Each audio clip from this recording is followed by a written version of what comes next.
When I went to Altus Air Force Base, plane after plane flew by as trainings and missions were carried out. I love working on airplanes.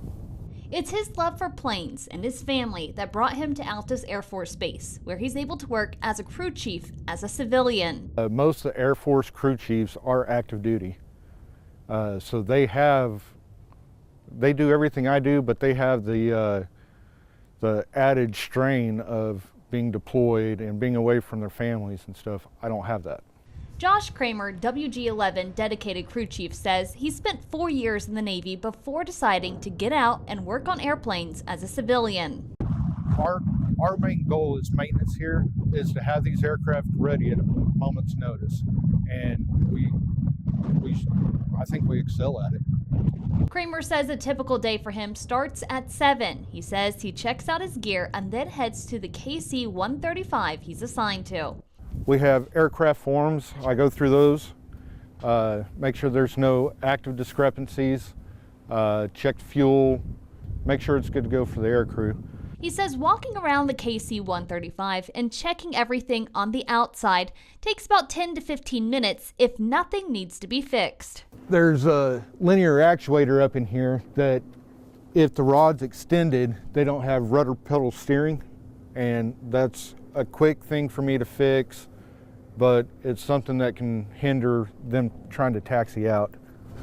So you kind of know what, I mean, you're checking everything that you can, but you kind of have an idea what your typical problems are. Yes, so that is one of the typical problems. People just, it gets stuck out and they miss it. He gave me a quick rundown of the things he checks. I won't be able to cover everything, but I can give you a glimpse, such as checking the probes on the side of the airplane to make sure they're still there and that the covers are off of them. Then, as he walks by, he checks the circuit breakers for the landing lights. These are fire bottle indicators. I check to make sure that one of those hasn't been popped, because in flight you want to make sure you have all your safety equipment. Check the wing for leaks. Landing gear is the next thing Kramer looks at.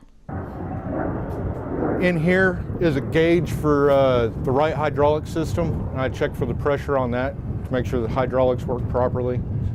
As Kramer comes to the back of the KC-135, he makes sure all of the boom operating gear is clean and not leaking. One of the checks the aircrew does before flight is a fuel dump actuator test.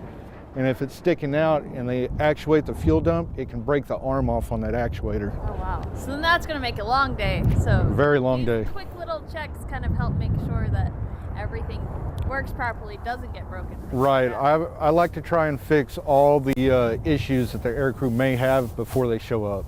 After they arrive, Kramer says he stays outside the aircraft as they go over their pre-flight checks to make sure everything is working. Then the crew goes up. But that's not the end of Kramer's day, by far. They go fly their mission, come back. I do an inspection on the airplane, which is a lot more in-depth than my initial. And depending on what's happening, like mine was supposed to quick turn today, that's about a 1 hour inspection, another hour for fuel, and then it's ready to go right back up. He says every 3 days the airplanes are required to get a pre-flight inspection, which takes 8 hours to do. Kramer says crew chiefs will fly with the plane when they go to air shows to make sure it's getting the inspection and maintenance needed.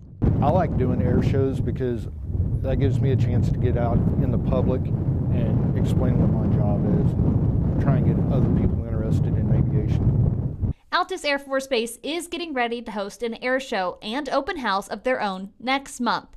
It's happening on April 12th and 13th. Reporting for 7 News, I'm Haley Wilson.